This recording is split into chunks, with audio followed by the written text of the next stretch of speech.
that. You know, some great examples that haven't worked, I hate to be negative, but take Avatar, you know, oh, Avatar, isn't it wonderful? The game was rubbish, you know, it was really rubbish. And you know, why was that? There's various reasons for that, but it's good to look at what does work. And where I very much stand to do with games, to do with film, why we all like those mediums, why we love books, is because there's stories and characters and universes. And that is the seed that the big companies are saying in New York, in London, hey, the money's going down, all the kids have got these iPad things, what the hell are they? My kids have got them, we need to get on here. And it's the wrong motivation to be making cool stuff. However, one has to be intelligent to know we can make money, but the seed has got to be because you love, whether it's the Mad Men, whether you love Superman, it's that love that has to be on every single product, not just a logo on a really rubbish game, a really rubbish book, like Kung Fu Panda book. Because even the kids will turn around and go, that's really rubbish, I'm not wasting my time on that. If you get the love seed right on all of those things, you'll make the money. You just got to work out how to do it correctly. And I don't really think it's that hard to work it out with a bit of common sense, to be honest. So it's not about the brand. Why didn't Avatar, why didn't that work? The game? Yeah. I'd be interested in your opinion as well. I know your It sucked. it sucked, right? A game, to make a good game, you've got to get the production right, like a movie, so you need the levels, it's got to work. Otherwise you really insult the game player. Yeah? That guy's gone and spent $50 on a game after seeing this great movie and the hype, and it's like, down. Totally disrespect. You cannot win him back. You know, that's gone forever, because you just disrespected his niche audience. I do a lot of work with comics, with DC Comics, and they get it right. You know, do not underestimate the power of the geek, the nerd, the hardcore gamer. They are the juice that eventually goes mass market. Look at Apple. You know, go way back. It's your designers, it's your artists. Now people's grandparents have them and talk about it. It's really not as cool, but they have to go back and they get it right. Their seed, their love, is a design of new things and that it's practical. So why did it not work? Because the game sucked. Because it was forced into a very tight timeline to produce something, and there was a lot of hype about it. Don't believe the hype. The play it, you've lost that person. That's forced by who?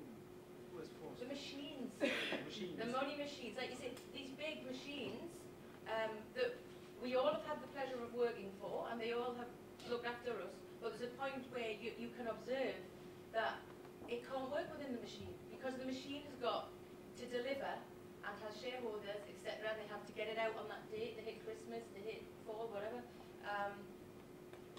I think that's the stumbling block. And when satellites fall out of the sky like yourself and make these things happen, that's the future, I believe. It's almost like sometimes things should be left the way they are. Yeah. Let me ask Josie, how do you, when you have an author and their work and pre-publication and you're selling to a publisher, when do you determine the window of opportunity to share it with gamers, with producers? Is it organic? Does it happen? Or is it project by project? Or do you have a philosophy about how to get your clients' work out there to Well, all of us? I work on the film and TV side. So I represent material that is already published or slated to be published. And when a book is published or gets a publishing deal, all of the scouts get involved, and I essentially start with manuscript form and essentially start shopping it to producers. We don't really, sort of the gaming side of it would come at the end. That it's not, I don't think we've ever taken anything and said, oh, this isn't, I don't know, this is a game first. I don't think we've ever done it that way, and it's generally our company, or it's generally not our company forming a partnership with a gaming company.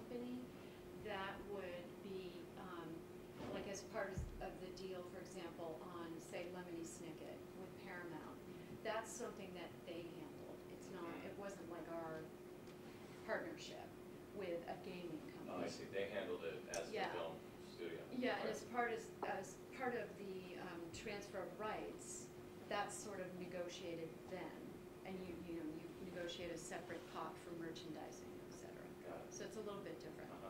Cool. Back to Lorna, when one product. Sorry, it's really difficult to understand if Oh, you don't use sorry. mic. Oh.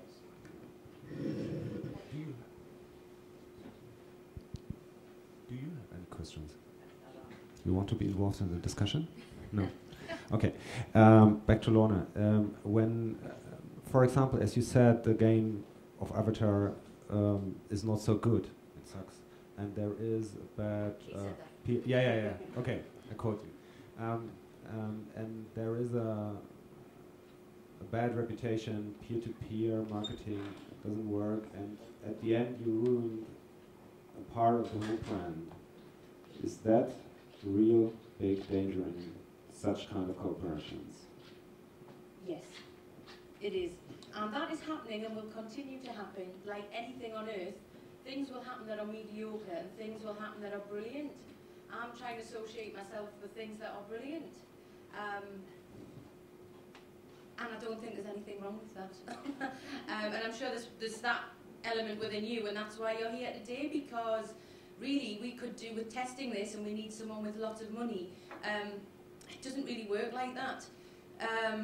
We've just got to keep trying new things. If you keep pimping products out, we'll just end up with, there becomes no difference between the iPhone app and a gonk and a key ring and a t-shirt. It all becomes landfill and just rubbish. Like, I'll just constantly go on about the fact that it has to be about the content, the story. In the 1970s there was this this show called Micronauts about these spacemen, they're really cool, really neat. And this guy called Bill Mantlo, he loved it, he lived it. It then was made into a comic, and now it's being rebooted by the guy who did Star Trek. And it's the energy of that person that needs to keep that going. Out of 100 people, if you are that person, which I assume some of you are, who have passion to make things happen, you will get knocked back day after day after day. So it's very hard to keep going within that. So for me, the future has to be within working with people who have this dream, who have that passion and love for, whether it's spacemen, whether it's aliens, whether it's, things that fly or go bump in the night. That's where the money is, and the rest of it has to come secondary. However, a business model is very different to that. There will be a middle ground, and I think that's what people are playing with now. Would you agree? I would, absolutely. I think it has to start with the story, and then you need a group of, like-minded creative people around that story who can develop it out together in their own way. But as Josie, as Lorna pointed out, every single one of those areas has to have a passion behind it. Whether it's the feature, whether it's a webisode, whether it's a television series or a game. I imagine it's there has to be passion spreading out on all fronts for it to be successful. There's a question. I'll speak up. I think I want to play devil's advocate for the Avatar people, because even though the game, I agree, is absolutely terrible, I don't think that they necessarily set out to make a bad game. I think that actually a lot of the key members on the team were quite passionate about making something good. The time constraints didn't allow them to make it happen, and the vision that they set out with was completely unrealistic compared to the budgets and the time that they had to make it happen. But I think they set out to make a good project. It didn't work out at all. But I think that also, they tried to cram in a lot of Avatar's story and tried to emulate some of its cinematic elements to the game, and sort of in the process lost track of the fact that they were making a game here. They weren't making a sort of another version of Avatar with some gameplay thrown in between it. They lost track of the rules that go into every field. I was wondering if you agree with that in a sense, it all starts with a story, as you said, but a game is all about gameplay. licensing rather than actually thinking know-how, thinking about the artistry goes to that's a completely different language than books or movies. So would you agree with that? Or have you tried dabbling with games as well in that sense? Or is your industry still thinking about games in the old sense? So we'll just let the game guys deal with it. We'll sell them our license and hopefully that'll work out. I don't, anyone. They're all such different mediums, and this is where the problem, and this is where the walls shoot up. Books, film, game, what works on one won't work on the other. And I'm from a games background, so I'm going to, and a story background, so I can sit and go, this will work, and if you pull the right people in, you can make it work. Where it goes wrong is if you try and be all things to all men, which in any walk of life is extremely unhealthy. And I think that applies to this scenario. But just to know, I don't think anyone, anywhere, goes and, says, let's make something crappy. Whether it's a film or, I don't think that's anyone's goal. I think somewhere along the line, something goes wrong. But I might add, I think what's one of the things that we're seeing at Open Road, I think is very exciting, is that the ebook is a new form of delivery, and we've just started to develop a product we call the enriched ebook, which is the actual digital file of the literary piece, and then bookended by rich video content at the front and at the back of the book. So for us, it's an opportunity to tell our audience and our readers about our author. We provide an insight into their background and their life and their motivation and their artistic inspiration. But we could sort of see this as an opportunity to deliver video and possibly even games down the road, because the ebook is a way to monetize content through sale to the consumer through Amazon or Apple, iBookstore, other places. And it's not that difficult to see a little further down the road exactly how you could start to, there'd be a more harmonious kind of way to distribute and engage your audience with games, film, TV, and the book. And the great thing is, it doesn't all have to come out day and date. The ebook can go out first, just the book. Another version, the enriched ebook, can come out 6 months later with the video and sort of another value add for the consumer.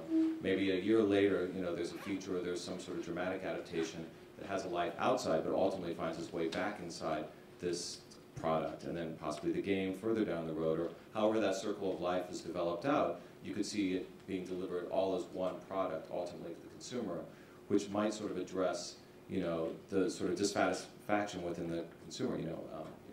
I love the game, but I hated the book, or I love the book, hate the movie, vice versa. At least the delivery would be more harmonious. Seems logical. Yeah. Any further questions? What about that type of circle of life in regards to children's content, which is what I specifically work in? I mean, is it always better to start with a story and then do film or game, or it goes forwards and backwards? Is there Children's is really interesting. Jane and I, who's here with me today,